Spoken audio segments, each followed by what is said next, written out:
been a very, very busy session. Seems like every day we're just going 90 miles an hour.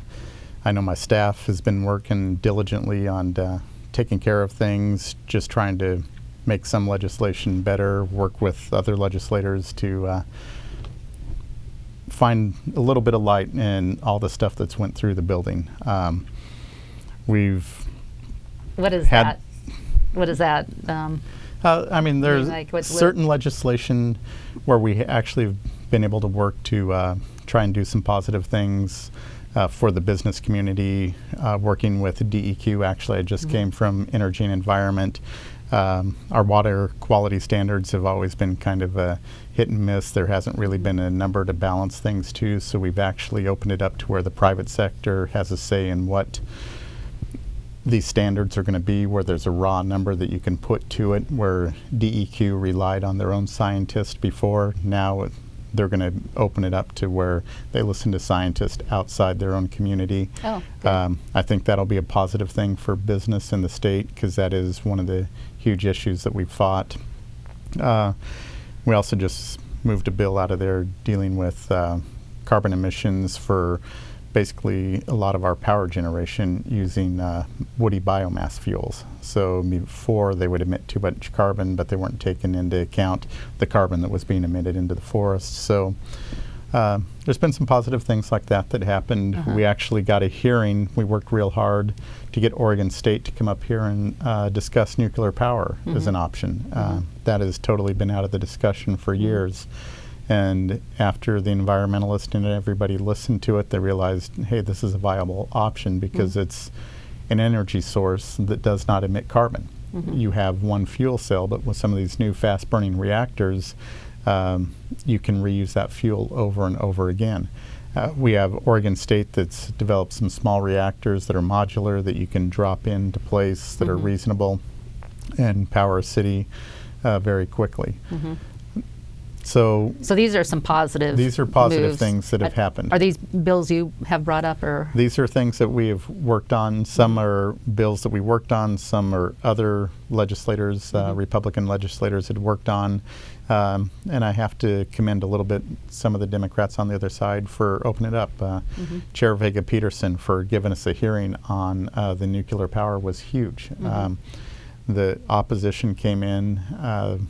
They weren't very nice to her. I have to say it was kind of embarrassing the way they acted on the whole hearing and what transpired during that hearing. But because the Democrat opened something up and they... Well, they had a hearing on the bill, and it was more of an informational hearing, but you had a lot of the people who came out of the 80s with Trojan and everything, and they tried comparing it to Trojan, and they actually had to shut the committee down. But is there a problem just talking about it? They didn't even want there to even be a discussion? The anti-nuclear people, they don't even want to have a discussion about it. And that's been one of the big battles that we've had. And we're starting to make some headway on it, and they're opening up because we're losing some of our brightest minds out of Oregon State, and they're having to go to other states or other countries to work rather than being able to stay right here in the state.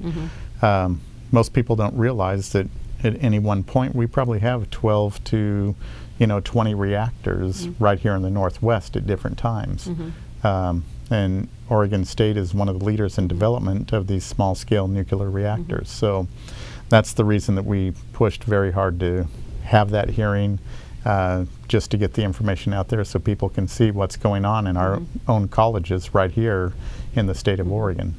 Is the new governor willing to listen and have a discussion? Do you see her as somebody who is, legitimately cares? I would say, I haven't had a chance to work with her at the governor. She came in the middle of things. There's some stuff I would have liked to seen her do.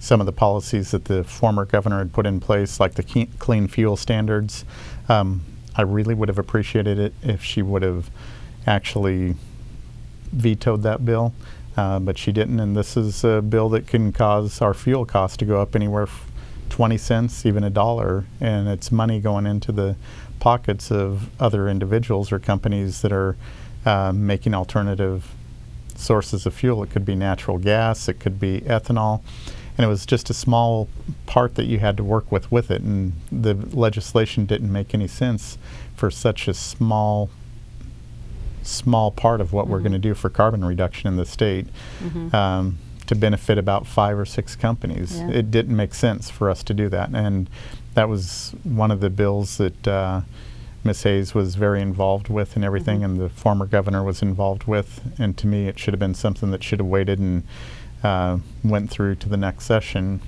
Yeah. But this governor signed it and moved it forward.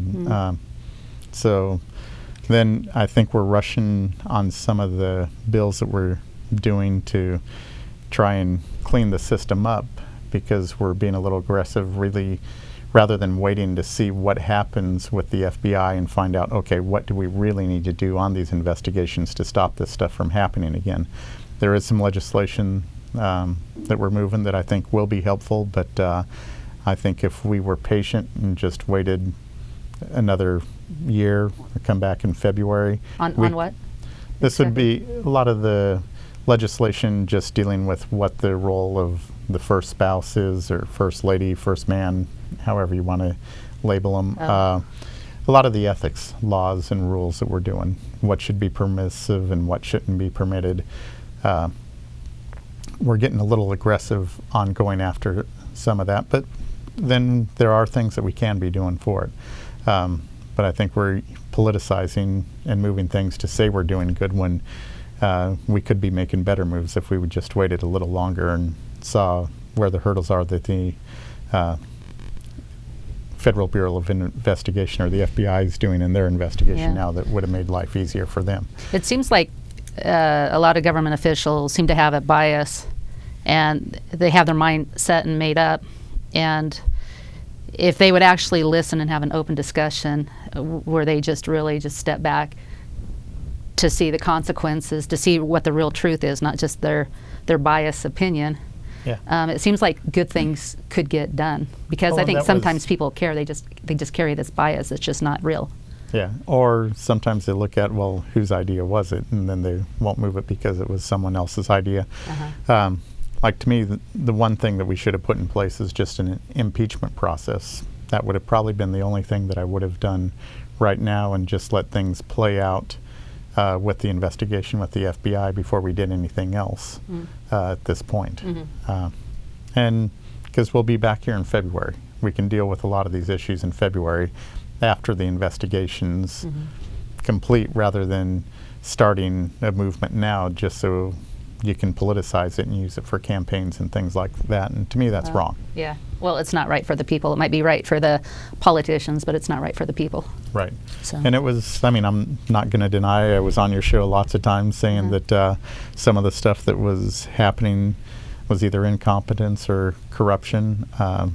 And I've said it time and time again on your show, and proved out to be true. So, and we just need to let the investigative process take its place. I think one of the things we need to look at too is when you're letting one party or one side have too much control, you run into more cover-ups. And to me, things are, lots of times are the smoothest when you have balance and a balance of power.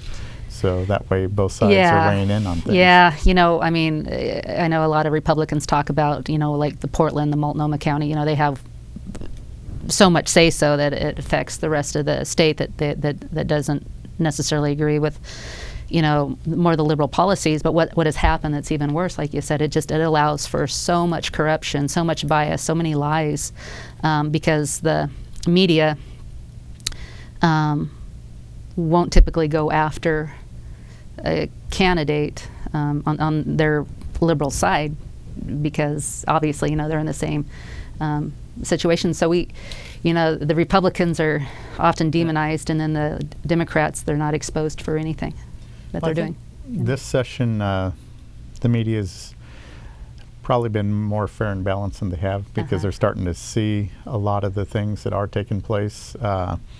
They blew up the low carbon fuel standard. Channel 2 did a great job on everything that was going on with the governor.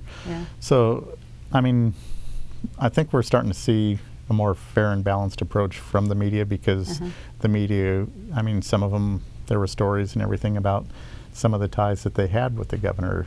You saw with some of the different media outlets that were out there. So I don't think they want to be put in that spotlight too much longer, but then you're always going to have sources that are going to be that way, and people start to realize who they are and what they are, and they just ignore them and don't see them as a credible source. Yeah, yeah. Well, and I guess Channel 6 did a program on the parents' rights in education, exposing the sexuality of things going on at the Seaside conference that they had for teenagers every year.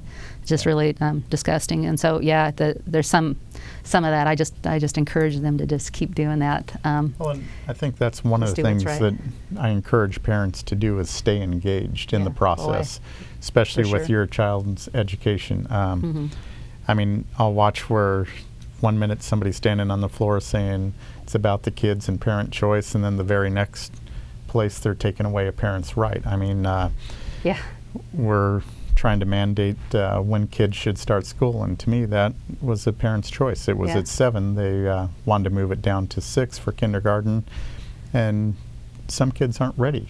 I mean, it just depends upon where they're at developmentally. We had one of my sons, we actually chose to hold him back 1 year. It wasn't that he wasn't ready academically, but his maturity level wasn't at the same level as the kids that were he would have been one of the younger ones in the class. His maturity level wasn't there to be in that class, and it was the best thing that we did was keep him back 1 year and not starting him a year early. So I think parents need to have that discretion. Boys and girls are totally different in how they learn and how they react to things. And it's one of the things I'd like to see us start addressing in our education system is, how we present materials. We'll have all kinds of different battles and fights that go on education. But we need to sit down with some of our brightest educators and some of our teachers that are doing the best job, and I think we're going to find they present materials in different manners because every kid learns differently. And it's taking that knowledge and utilizing it rather than just using a top-down approach like we do sometimes, or where we say you're going to do this and then we don't give the local school districts the tools to do what they need done. Well, if we had vouchers, since our tax dollars are going to education, if we have freedom in the land, if we have true freedom, we're going to be able to choose where we send our kids to school.